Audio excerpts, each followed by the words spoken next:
Well, welcome to Afternoon Light Live from the Robert Menzies Institute. This is our 6th Afternoon Light Live, and today we are diving into a very timely and important topic, elections, Menzies, of course, and where to next for liberalism.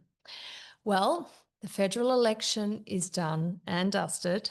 Most of the results are in, although there are a couple of stragglers and a few tight contests that still remain to be decided.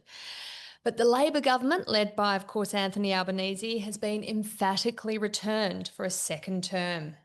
So far, Labor holds 93 seats to the coalition's 43. This has been a pretty dramatic election. The Greens suffered a major setback, being reduced to just one seat in the House of Reps.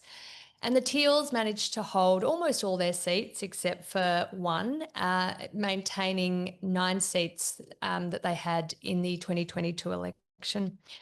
Labor's victory marks the biggest win for a sitting government since Malcolm Fraser's landslide in 1975, and it's the highest number of seats since John Howard won in 1996.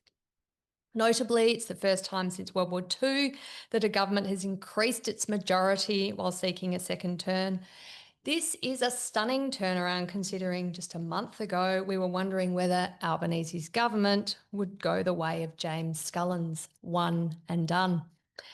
Here at the Robert Menzies Institute, of course, we love our history, so it's a real pleasure to be joined today by our resident historian, Dr. Zachary Gorman. Hi, Zach. Hi. I'm also delighted to welcome John Roskam, Senior Fellow at the Institute of Public Affairs. Welcome, John. Hello, Georgina. Hello, Zach. Lovely to have you here at the University of Melbourne. Where I spent far too many years back in the day. Yes, your old stomping ground. And we're very lucky to have a protest outside as well today. Not about us, thankfully. Together, we will unpack the past, we'll interpret the present, and we'll hazard a guess at what the future is for Australian liberalism. As always, this Afternoon Light Live is a webinar. It's live, of course. It is being recorded, but those of you who are watching live, you will be able to ask questions. Just use the Q&A button at the bottom of your screen. John and Zach and I will speak for 30 minutes. I'll try and stick to it, and then we will open to your questions. So please don't be shy, and I have no doubt you won't be. So, John, the election. Was it a surprise or was it just as you'd expected? No, sadly, Georgina, it wasn't a surprise. I wrote in my Substack that I actually bet on the coalition losing seats, on the government forming a majority. I didn't think that, however, the devastation would be as great as it was. A few things didn't surprise me. Being a Melburnian and being good friends with Tim Wilson, I saw how effective a hyper-local campaign can be. So we could perhaps talk about that. I live in Kooyong, and Amelia Hamer, of course, has come very close to winning, unsuccessfully as she was. But sadly, I wasn't surprised. Yeah. Well, I would agree with you. I wasn't surprised either. I also live in Kooyong, and Amelia did an extremely good job at campaigning, but there's still a lot of, you can tell, support for the Teal movement. And it's interesting in this day of digital communications, of us being connected to each other through our devices. The most effective thing that Tim Wilson did, that the Greens did 3 years ago, that Amelia did in Kooyong, was door knocking, getting volunteers out, talking to your neighbours, talking to your friends, and being seen and being about. And it's nice, there's still some aspects of democratic politics that live in 2025, like going out and meeting voters. Yeah, I mean, not novel idea really, but still works. John, so in February, and we came out of Christmas and went through summer and got to February, and all the pollsters and pundits were saying, oh, the coalition's going to win. The polls are looking very strong for Dutton. If they don't win, it'll be, minority government. Labor might just be able to scrape through with help of the Teals and the Greens. But suddenly, 2 months later, the situation is entirely different. What happened, do you think, to lead to such a deterioration? That's a key question, and we know that's what Liberals are asking themselves. I think, Georgina, there were a couple of things happening. One is that while there was dissatisfaction with the Albanese government, that was reflected months ago in a vote for Peter Dutton. But then as we got closer to the election, people have to choose in our compulsory system. I describe it as a choice between arsenic and cyanide. And when they were given the option, the Labor Party, and the way the Labor Party framed the campaign as a cost of living election, where basically it was a competition between which side gave you the biggest handouts, I think that was always going to come to be in Labor's favour. And then the other thing is, and subsequent to the election, talking to Liberals, talking to my Labor friends, even Labor are surprised at how successful their negative campaigning against Peter Dutton and the coalition was. The Medicare scare campaign that we've seen now a couple of versions of was hugely successful. Nuclear energy, again, became an election issue, not interestingly, not because of its safety concerns necessarily, but because this amount of $600 billion became embedded in the public mind. So I think the polls were always going to tighten, and we got the result that we did. Yeah. I mean, I agree with you. I mean, it is worth reflecting, though, that Labor has won 93 seats, or, give or take. We'll see what the final number ends up being, I guess, next week. But with just 34.5% primary, the Liberals had 32% primary, Liberals and Nationals, sorry, the coalition, and then the rest was 33.2. So it's, a third, right? So this is preference flows that have delivered this thumping victory to Labor, not an emphatic swell of support towards the Labor Party. I don't completely share this view of preferences. I would argue that if the Greens didn't exist, that first preference would go to the Labor Party. I'm more inclined to look at the share of the centre-left and hard-left first preference votes, and the centre-right and right first preference votes.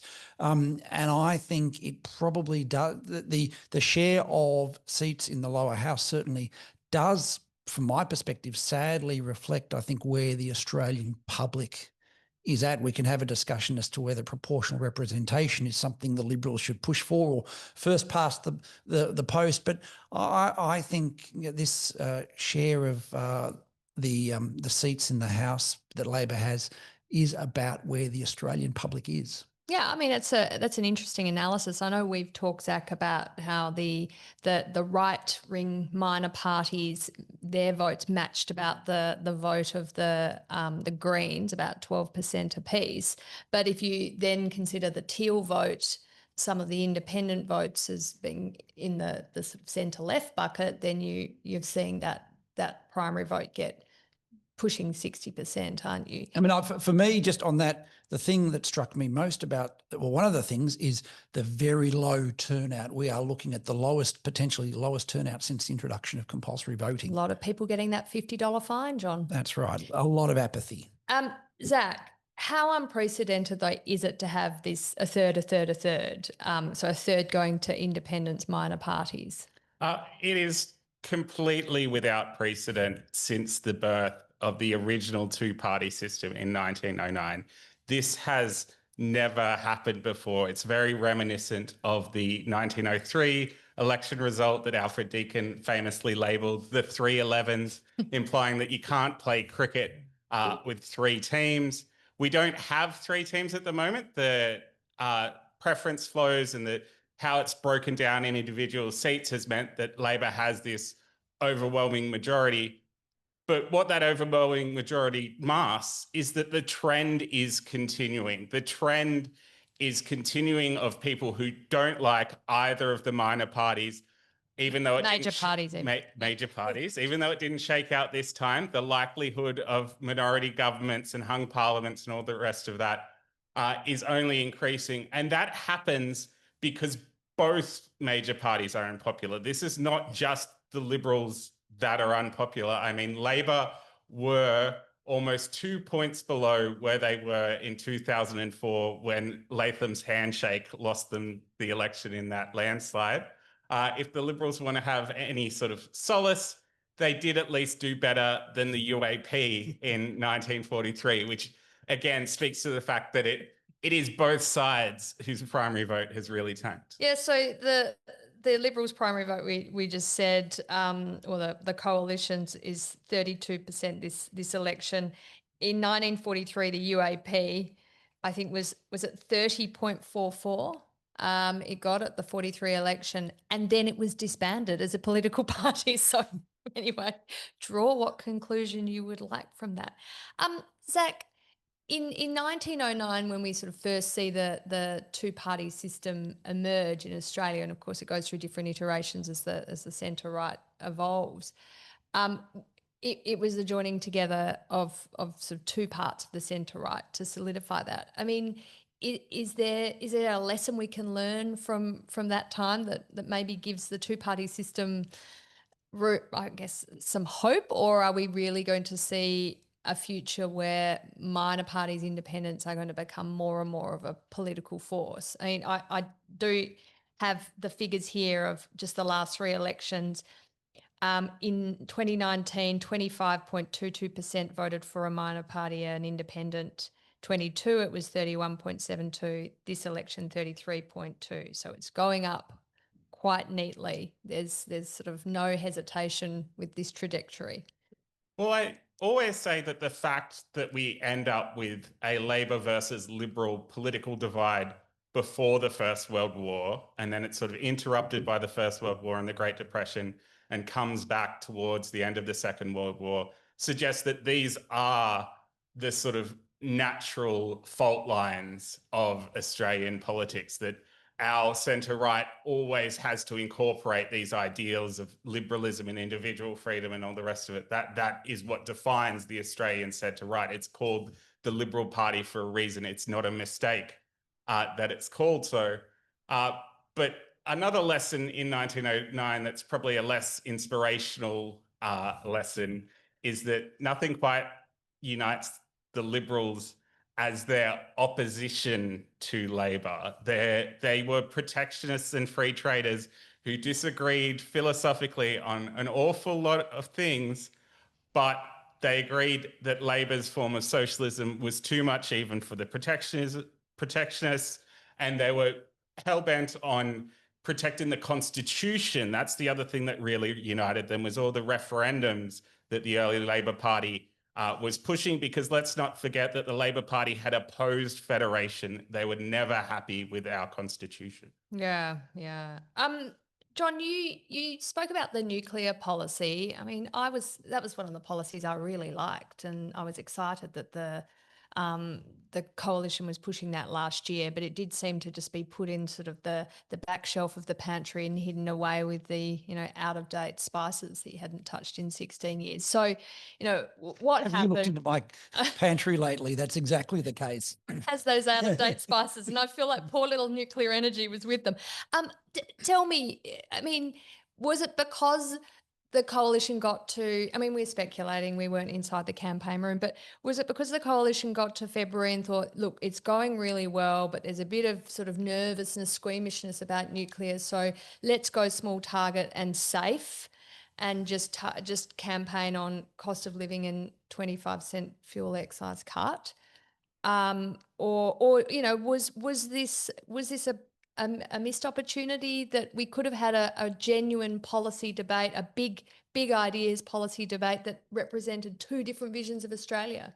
Key question. Before I answer that, can I come to one of the issues that Zach raised, which is the fault lines are right and left, but it's also the case that compulsory voting, laws of public funding, our entire political system structures our politics to be Liberal versus Labor. And one of the things that's happening is, I think the Australian public is frustrated with that two-party system. So someone like me, for example, that opposes government censorship, that's deeply concerned about the ban on social media for under 16s, that believes in the repeal of Section 18C, that doesn't like the misinformation laws first supported by the Liberal Party, is increasingly homeless in our two-party system. So people will look to alternatives, whether on the right or the left.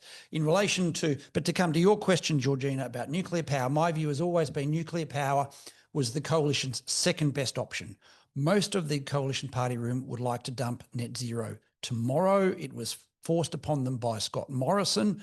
As Matt Canavan has been saying since the election, the coalition's support of net zero has failed dismally as an election policy, and the nuclear policy of Dutton's was as a way of avoiding a net zero discussion, which would have split the party room, certainly, and presented a policy that, and at least initially, most of the public supported.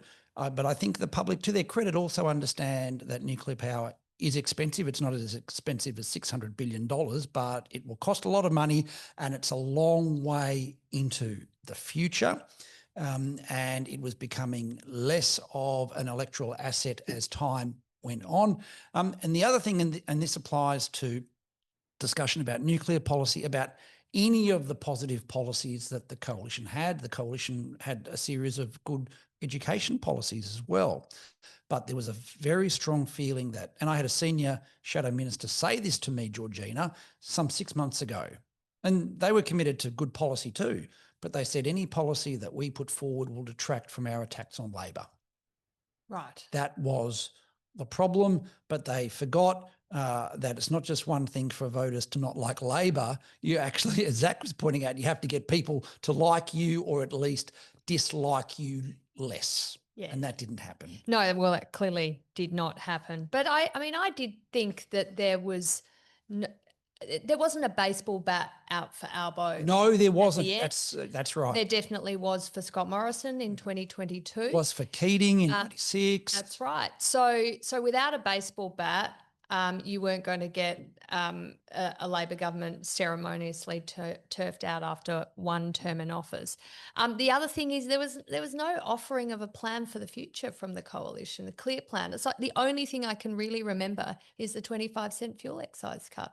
And talking to candidates on the ground, a lot of the public didn't even know about that policy either. Right. Because it came relatively late. And again, talking to candidates, and this is one of the challenges of campaigning, they had printed all their material, and then at the last minute, the coalition has a 25 cent per litre fuel excise cut, and they can't even tell the public about it because you can't go on legacy media and tell people because increasingly they're not tuning into legacy media, and the people screaming outside are probably not tuning into legacy media. Well, I hope everyone's enjoying the protest action that is outside our window. That's why we're at university. City campus, and yes, this is live. We are not able to change our background. Anyway, Zach, we have compulsory voting in Australia. We've had that since the 1920s, and we've done a podcast on that, so we can put that in a link in the recording of this because it's a really interesting history. But what about compulsory preferences, and do you think they have always favoured the centre left, or has there been occasions when they've been favouring the other side of politics? Well, compulsory preferences are an attempt by the centre right to find a solution to the cult of independence and the fact that Liberals tend to herd about as well as cats. I mean, the Liberal Party and the Liberal side of Australian politics are ultimately the successors to their 19th century counterparts who worked without political parties, who were all elected as vague Liberals, but then got to decide on each individual issue which way they would sit. And obviously, once Labor comes along, has the caucus pledge and this really harsh party discipline, that's not going to cut it. So they try to find a solution, which is forcing compulsory preferences. It's first raised by the first majority Liberal government of Joseph Cook just before the war, and ultimately introduced by Billy Hughes just after the war, basically to combat the rise of the Country Party, who's going to split the centre-right vote in all these rural seats and decimate the number of nationalists in Parliament. But it probably does the opposite to some extent, because once you have preferences, now it's a lot easier to vote for the Country Party because you don't feel like you're giving Labor an unfair advantage by doing so. Do you think we should get rid of them? I do, as a matter of philosophy. I favour optional voting, voluntary voting, and I favour optional preferential. If you want to number every box, go for it. If you just want to number one box You should. And again, this is the conflict of politics versus principle. Again, most of the Liberal party room would favour some form of voluntary voting, but they also know that could drive their vote down even further. And so they act, I would argue, against their conscience sometimes to support compulsory voting. I mean, I would get rid of compulsory voting. I'd get rid of public funding for political parties. Why should my taxpayers' dollars fund the Greens, a party that I am absolutely opposed to in every sense? But the major parties think it's in their interests to do so. Yeah, and I mean, even the Teals were, I think, quite rightly concerned about funding caps. They were, and they're right to basically, as be. you say, favour incumbents, favour the two major And- parties. And funding caps are favour the left because the funding caps don't encompass voluntary contributions of time. They don't encompass the support of left-wing legacy media.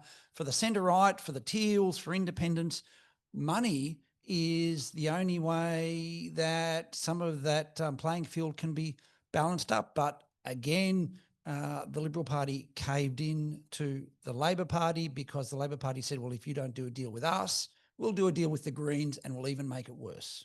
It's interesting. The Teals obviously have been a real, really recent phenomenon. They have been empowered by a huge influx of funds from people like Simon Holmes a Court, of course, but other sort of fellow travellers. And foreign money sometimes too. But there is also a squeamishness in the electorate about money in politics. And so I wonder how people who are, they're sick of the major parties, they're cynical about the major parties, they're supporting the teal candidates. But I mean, how do you marry those two positions? Because the Teals are only there because of money. But if you don't like money in politics, and you think it's all a bit distasteful, that's the great irony. But yeah, and they won't. And from my perspective, if you're going to regulate money, then you have to regulate the voluntary time of retired public servants door knocking for Teals and getting swamped in electorates in like Kooyong and Goldstein and Wentworth by people on defined public superannuation schemes who have all this time on their hands. So it's 1:22. We have 8 minutes left of our discussion. And of course, I've only gone to half of my questions, so I'm going to try and whip through the next few before we go to audience questions. John, how do you classify the policies that Peter Dutton and the coalition took to the election in terms of their ideology? I mean, are we talking about stock standard Australian liberalism, or was it a sort of a, I guess, national conservatism? Was it definitely not libertarian? But I mean, do you have a categorisation, or do you think it was just It was a mishmash. It wasn't Trumpian. John Keogh in the Australian Financial Review pointed out that the coalition's economic policy offerings were some of the most left-wing offered by any party in recent times. I think it was just a testament to the ideological incoherence of where the Liberal Party was in 2025. What about you, Zach? You're a student of Australian liberalism from its early iteration in the 19th century. Did you see any echoes of Australian liberalism in the Dutton agenda? No, I think that the 25-cent fuel voucher was such an epitome of how the choice you was describing between cyanide and whatever it is. Arsenic. Arsenic. Because if you look at it, how could the Liberals mount a legitimate economic case against things like the rebates for the power prices when their offer was just another temporary sugar hit? And the fact that the Liberals allowed themselves, however far off, however small those tax cuts may have been, but the fact that the Liberals allowed themselves to become the party of larger taxes, when, again, that's probably one of the things that unites a free trader or a protectionist, outside of obviously tariffs are taxes, Donald Trump, is that you want lower taxes and you want economic growth on the basis of encouraging businesses because there are lower taxes. It was a criticism from, I guess, the left, at least the left-wing media, but also the Labor Party and Greens were throwing this at Dutton, that Dutton was injecting Trump-style I wish he politics had. into Australia. There was none of that. So, I mean, yeah, but as an observer of Trump-style politics, what part of his campaign and his rhetoric did you think was Trumpian, or was it was just an Unfortunately, none of it. criticism? So he certainly appointed Jacinta Price in a role of looking at government efficiency, but she didn't have enough time to undertake that responsibility. I think it is clear from talking to candidates and looking at the early poll data that Trump was an effect. But it wasn't an effect that people thought Peter Dutton was Donald Trump. It was something that contributed to instability, uncertainty, unease. And again, when the Labor Party was doing everything it could to calm the Australian public, it's clear that Donald Trump's presence and certainly his tariff announcements did support the Labor Party, but there was nothing remotely Trumpian about the coalition offering.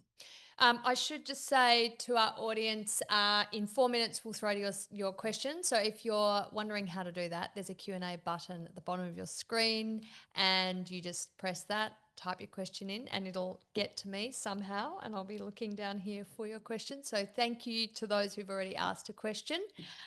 Zach, outside of world wars, which of course are a massive, massive impact on politics and democracy, have there been international events that have impacted Australian elections like the Trump effect did, the Liberation Day tariffs and all the complications on our domestic politics? Well, I'd agree with John that it is this underlying instability, and there's something that Australians sort of crave is stability and continuity. We are ultimately refugees from the west of the world who left the old country where it was all awful and people had sectarian strife and there were intermittent wars and all the rest of it.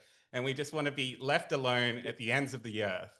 And a time it contributed certainly for Menzies' benefit was it, say, in 1963, you had the JFK assassination. It really contributed to the scale of the swing back towards the government. But I would say that it's interesting that even though we're impacted by these international trends, we always interpret them in a very Australian way. And I think probably the most classic example of that is that we had the Thatcher-Reagan era reforms introduced by the Hawke Labor government and sort of done in this consensus politics way. It wasn't the Iron Lady absolutely forcing them through against all this screams and opposition. It was actually Hawke trying to get everyone to sit down in a room and sort of negotiate it through. So we always twist things in our own way because we do have our own political culture, and even the rise of the internet and all the rest of it, we're still ultimately Australians. I wonder, Zach, though, if you'd comment on the Petrov affair. I mean, the 1950s, it's height of the Cold War. I mean, Petrov affair was obviously happened here in Australia, but it was an international influence on our democracy. I mean, that type of Cold War influence on our politics. I mean, arguably, Robert Menzies was able to win so many elections because of that threat of communism from abroad, and he was seen as the bulwark against it, along with the DLP. Yeah, the impacts of Petrov on the 1954 election is one of the biggest ongoing debates in Australian political history. It was so shocking that the opposition leader, Herbert Evatt, literally went mad over it. He thought the election had been stolen from him.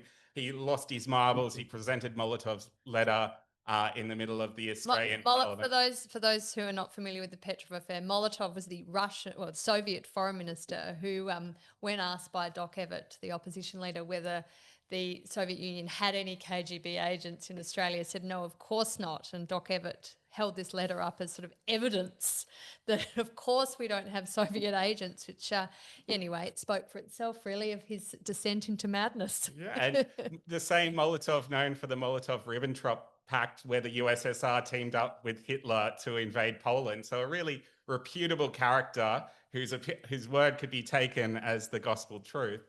But Petrov almost was a compliment to Australia as well, that the Russians actually cared about us, that we weren't some backwater, that they were actually bothering to sort of tap our phones and trying to wield influence within Australia. And it certainly built up the case that Menzies had been prosecuting for a long time at this point, that yes, the Reds, communism, this global force was really trying to have this reach that went so far that it even reached us here in the Antipodes. And what's interesting about that is the Cold War didn't necessarily have to disadvantage centre-left parties. So in 1960, Kennedy won as a bigger Cold War warrior than Nixon. And he went to the American public saying, oh, look, Eisenhower hasn't taken the threat seriously. So it was partly Menzies' genius as a statesman and as a politician winning elections in the 60s, but it was also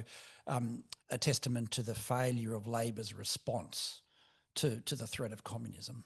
Now, we're now 1 minute into our audience Q&A time, so I don't want to be greedy and take up more of it. I've got lots of questions here. I've got a question from Peter. Thank you, Peter. I don't have your last name, but you obviously know who you are.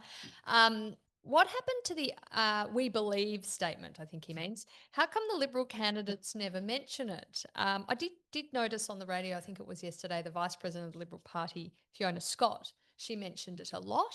The "we believe" statement, I think, was Zach's going to correct me, was first written by the federal president of the Liberal Party in 1954 for the 10th anniversary of the Liberal Party. Have I got that right so far, Zach?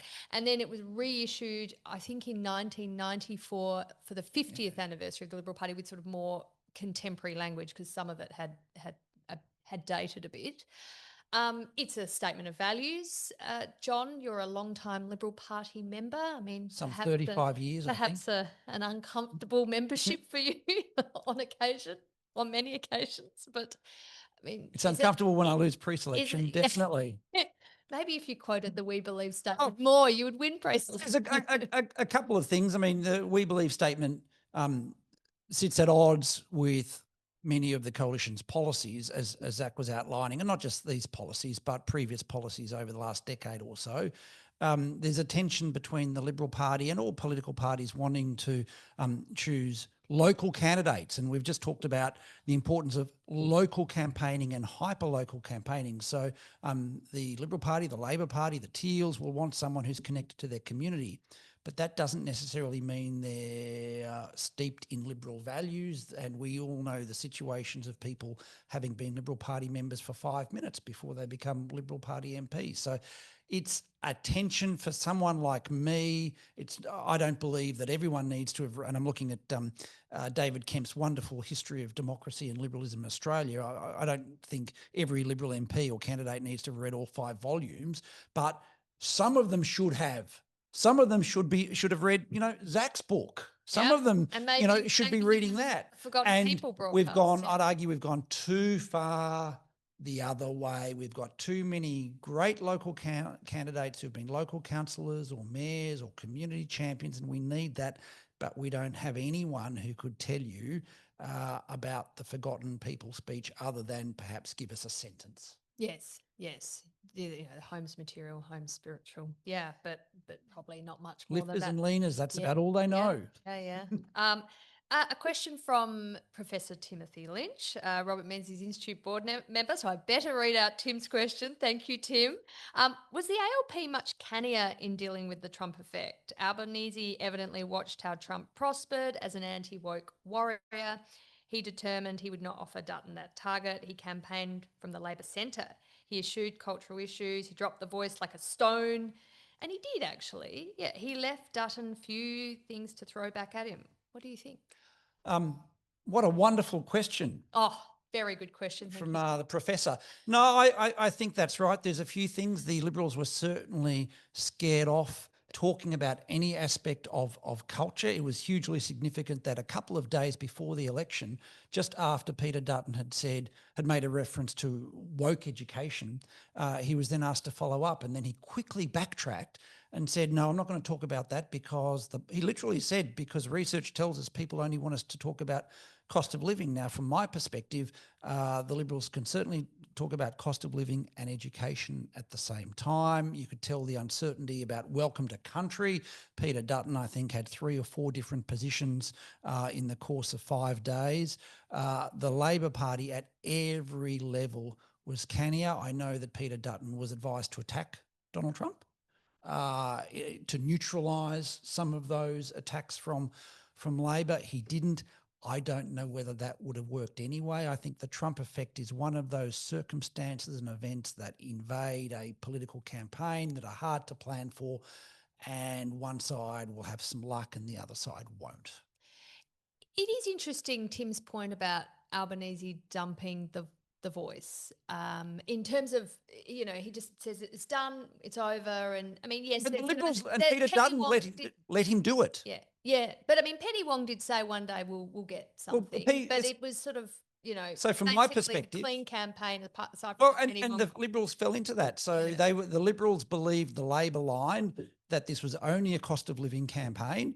Okay, and so in a cost of living campaign, when the competition is between handouts, Labor wins. And then the other thing about the Liberal Party is they needed to understand that whenever the Labor Party said, "Oh no, we don't want to talk about culture," maybe you should talk about culture. If the other side doesn't want you to talk about it, maybe you should. And it was significant that Anthony Albanese went quiet on Welcome to Country at Anzac Day ceremonies. The Liberal Party, conservatism generally in Australia, has had one victory in the last 10 years, and I'd argue liberalism too, because it was about all Australians being equal. It was the Voice, and the Liberal Party had no idea how to capitalise on that victory. Peter Dutton never spoke about the Voice. I think he was personally uncomfortable talking about it because his view was that there should be a free vote amongst Liberal MPs, and he was forced into his position by the coalition party room.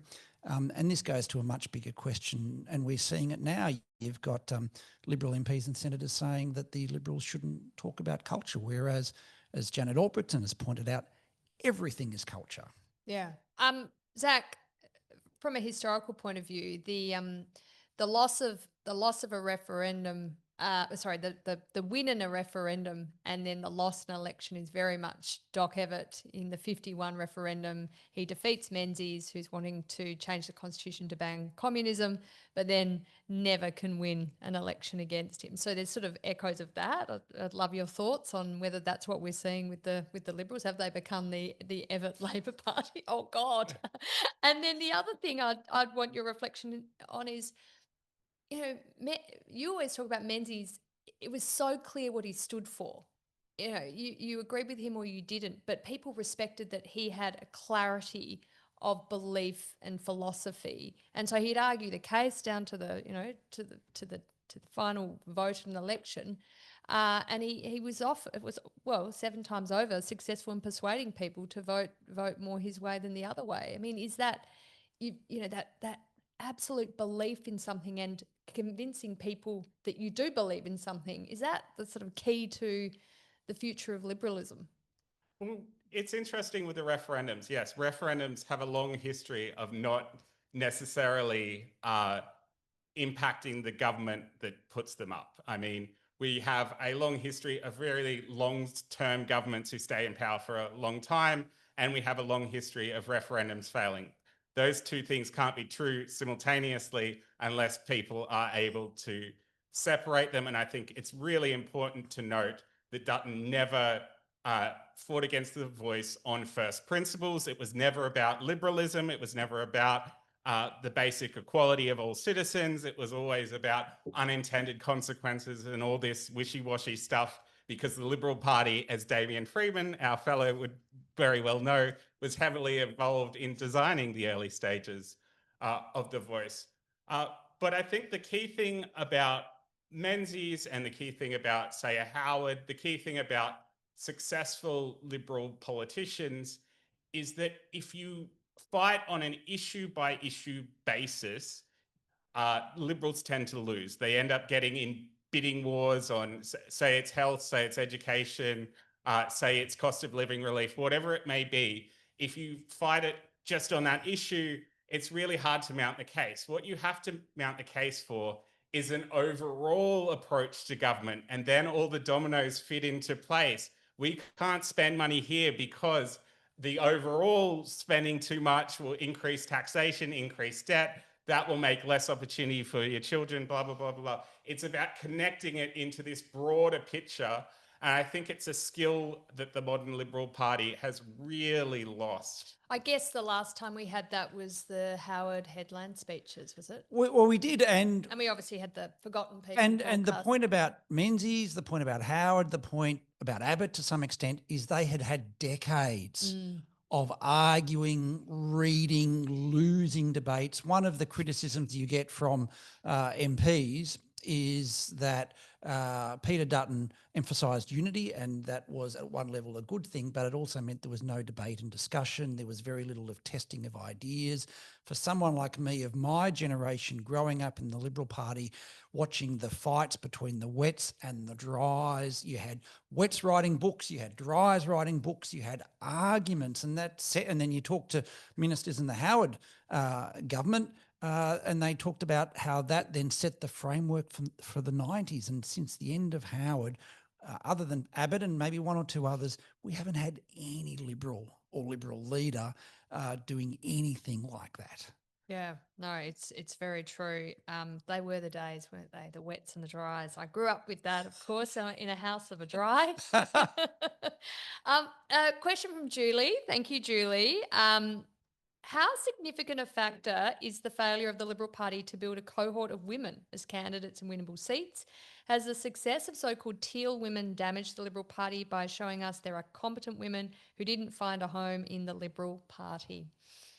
I'd be interested in your views on that, John. Oh, look, I think the Liberal... As someone, and you have been beaten at pre-selections by women. And by men. And by men. So look, yes. and so from my perspective, I think the Liberal Party has to connect with people of all backgrounds, genders and races. I think the argument that the Liberal Party has a women problem is exaggerated, as I think Peter Credlin pointed out. The highest recent vote for Liberals amongst women was from Tony Abbott. As Bree McKee at the IPA has pointed out, the idea that women should vote for women, I think, is she said, is the very worst form of identity politics. A good leader is a good leader. At the state level, when Liberals have tried women as leaders, as women, not as leaders, that hasn't particularly worked. I think the argument relates to more the impact of policies on families, the impact on working women and working men. So I think this is it's an argument to be had, but I think it's a bit more sophisticated than simply women versus men. The other point to make, which is a big structural question, is, and this has been noted around the world, which is especially young women are veering a lot more left. A lot more. Young men are going right, but nowhere to the same extent. So the question is, and Susan Lee said this in her first press conference, that she wants the Liberal Party to meet Australians where they are. But if the Liberal Party is meeting young women where they are, that necessarily means the Liberal Party is going to have to veer left. So these are big questions that I think go beyond just the Liberal Party has a women's problem. Well, it is a recent phenomenon, isn't it, Zach? I mean, you pointed to Tony Abbott, but I mean, Menzies' Liberal Party was basically the party that women voted for, that young people voted for. It was the new progressive female-friendly party. I mean, we were talking 1940s, so there weren't very many female candidates, but there were a few. And Enid Lyons, of course, was right there at the beginning. Yeah, so 8 out of the first 10 women parliamentarians for the federal parliament were Liberal, and one of the other two was an independent Labor, wasn't even ALP. So the Liberals used to be very strong on this, and there's all sorts of discussions around the fact that Menzies in The Forgotten People talks about the home, whereas Labor was only talking about the workplace. And women had a place in the home. They felt represented. A lot of the John Henry Austral, all the advertising that they were doing around the 1949 campaign was very deliberately directed to women. But what I would say is that it's not just the Liberal Party that's failed. It is that what John's talking about, these trends as far as women veering leftward, when it used to be quite the opposite. It used to be that women were more conservative. They were associated with the temperance movement and its attempts to restrict alcohol. A lot of the early suffragettes continue to be campaigners against abortion. Like these progressive and conservative ideas, it's a whole cultural shift that's evolved over decades that's really hard for the Liberal Party to deal with. It's not a simple solution, and to think that the solution will be as simple as quotas rather than the policies and the actual believing in things, I think is a bit naive. And there's another overlay, Georgina and Zach, which is if you look at Trump's most recent election, he got a high proportion of young men and young women. When you're looking at reform as well, Nigel Farage is nearly as popular with women as he is with men. So there's a lot of different aspects to this debate about why women won't necessarily vote Liberal. Yeah, and look, I mean, I would just say as a woman, and I'm, the only one here, so I'm going to have my moment. Peter Dutton was pretty unpopular within my circle. I mean, people would say, oh, look, I don't like Albo, but Peter Dutton, ick. I mean, unfortunately, that was the Well, can I ask you how getting. was working from home policy for your circle? I think that was it's very challenging to be told there's absolutely zero workplace flexibility when you are a working parent, by the way. Even though that's not what Peter Dutton said, but that's how it was taken. Yeah. No, I think, but it's being a parent, it's not being a woman or a man. That is being a parent. It's challenging. You're a parent. You want some flexibility in the workplace. So having politicians who get you is important, get your concerns. And I see what Susan Lee's trying to do with her early remarks is say, we're going to be the party that gets Middle Australia. And that's good, and that's good. Because Labor gets Middle Australia. Labor gets that Australia likes more debt-funded government spending. So we have a flood of questions and, of course, very few minutes in which to answer them. So I'm going to try and crack through these. We have the wonderful Stephen Wilkes. Hi, Stephen. Great that you've tuned in from Canberra. He's asked a very good question. Why did the Nats the National Party, the Nats do so relatively well? So that they basically held their ground, didn't they? Are there any wider lessons? Yeah, key question. One answer, the Nats have a strong brand. Zach? Yeah, I think particularly that they held up well against independence, and I think probably rural Australia still remembers what the 2010 Parliament was like and the betrayal that they had from independents who were often ex-Nats members who ended up to being very left when it came to their decisions, and they weren't about to get burned again. Great. I hope that satisfied you, Stephen. Jeffrey Good. Hi, Jeffrey. He has asked, John mentioned proportional representation, which is used in some form by most nations and which would have elected a House of about 35% Labor, 32% Coalition, 12% Greens and 21% others. So why would such a proportional representation system not be a better result for the Coalition than the 29% of members of the House of Reps it now has? Well, I think it would be. I mean, I think, and this is a fair way down the track and unlikely to ever happen, but a proportional representation system, I think, is a better reflection of the Australian people. If we're not going to do that, then one thing we should do, and the IPA, and I've advocated this for a long time, is actually increase the size of the House of Representatives. And that has many purposes, better representation at the local level, but then I think you get a degree of porousness and flexibility in the party system, and I think Australian politics will be better off for it. I don't know how you would get an increase in, the House can simply vote for it, but then what that does for Senate representation is going to be difficult. But I think these are the sorts of discussions we need to have. Yeah, we have to increase the size of the Senate then, don't we? Because of the next, you would. Of course, it was a Menzies era referendum. Yeah. And Australian voters don't like doing that at a referendum. No, don't want more politicians. But as a proportion of so I think it's about 120,000 people per electorate. I mean, is that comparable to other? No, it's some of the biggest electorates in the English-speaking world. We have some of the most disciplined parties, despite that tradition of liberalism. But I would say that proportional representation is incredibly a rejection of all the British Westminster tradition, and I think Robert Menzies would be turning in his grave for us even suggesting. A shout out to Alison Ringer. Hi, Alison. She's asked about the working from home comment and whether it negatively impacted the Liberal campaign. I think we can. Well, and one thing to add, and again, talking to my friend Graham Young in Queensland, who's done some qualitative exit polling on this, it hurt Dutton both ways. It hurt him when he announced, when Jane Hume announced the policy, although it technically wasn't a policy, it was more an intention. And then it hurt him again when he backflipped. Yes, so flam. he had the perception of being a hard, strong leader. And in fact, as soon as there was blowback against a policy, he walked away from it. He lost twice.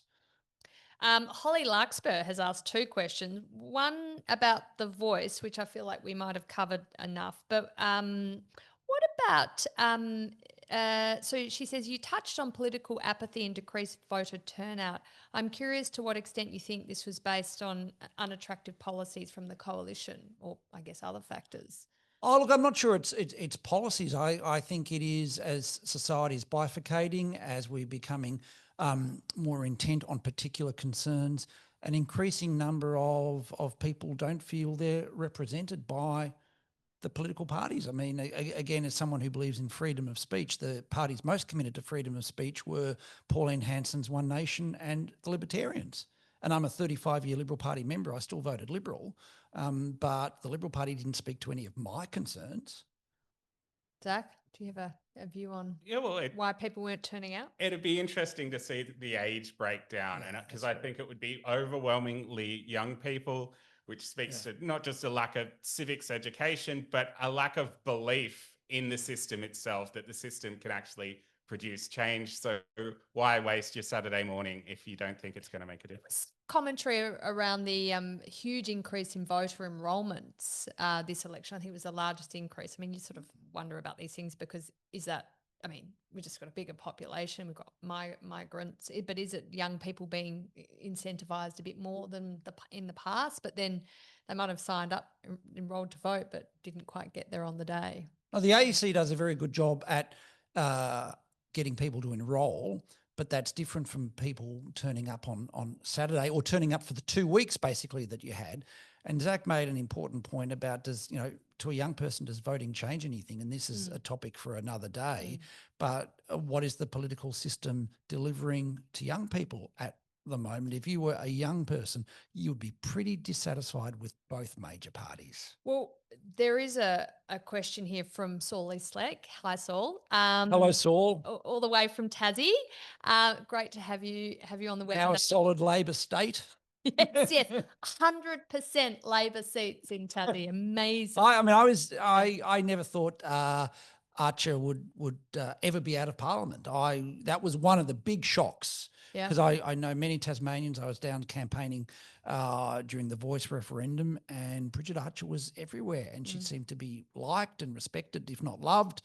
But even she couldn't withstand the swing. Yeah, and what a swing it was. So Saul says, Xi Jinping has often said housing should be for living in, not for speculation. Do you think Menzies would have agreed? Oh, this goes all the way back to sort of Henry George and like the real origins of Australian liberalism and something that united sort of the free traders and the early Liberal Party. But I think that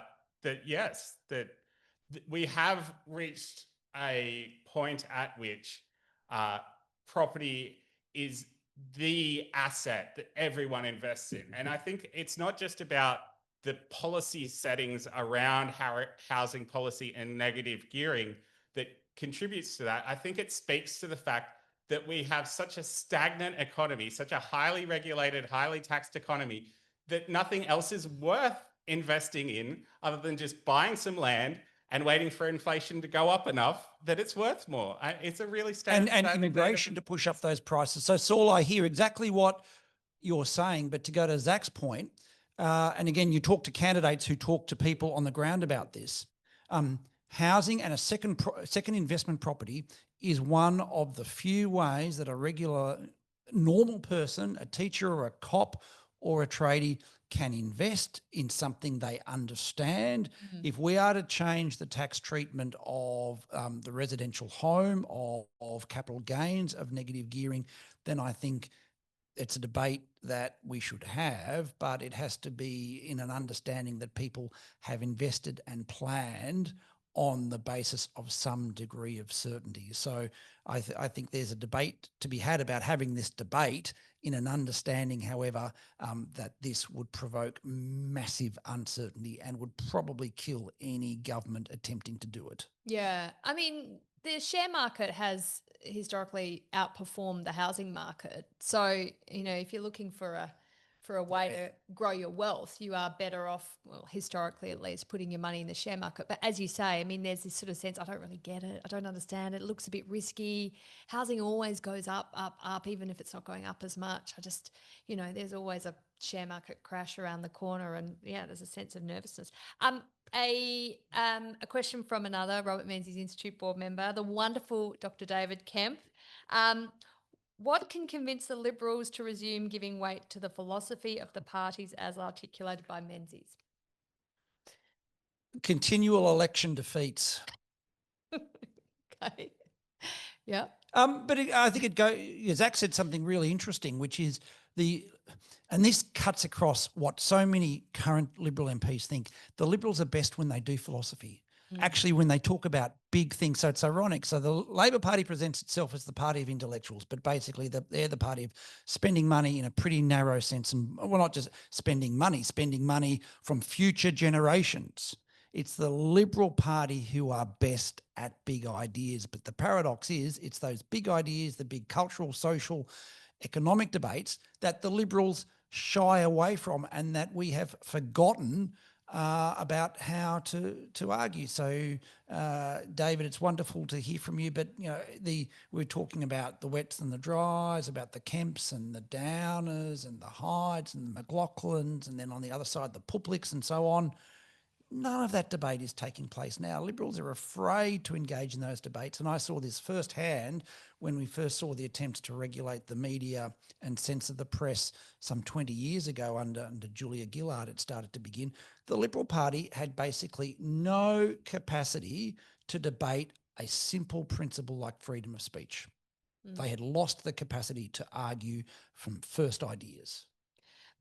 I'm going to go to the next question because we've only got 3 minutes, but I'll throw it to you, Zach. From Duncan Buchanan. Hi, Duncan.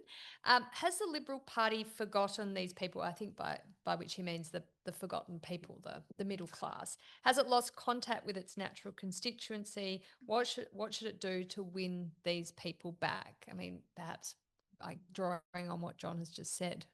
Yeah, but I would say that the Liberal Party faces a problem because the teal seats are post-material.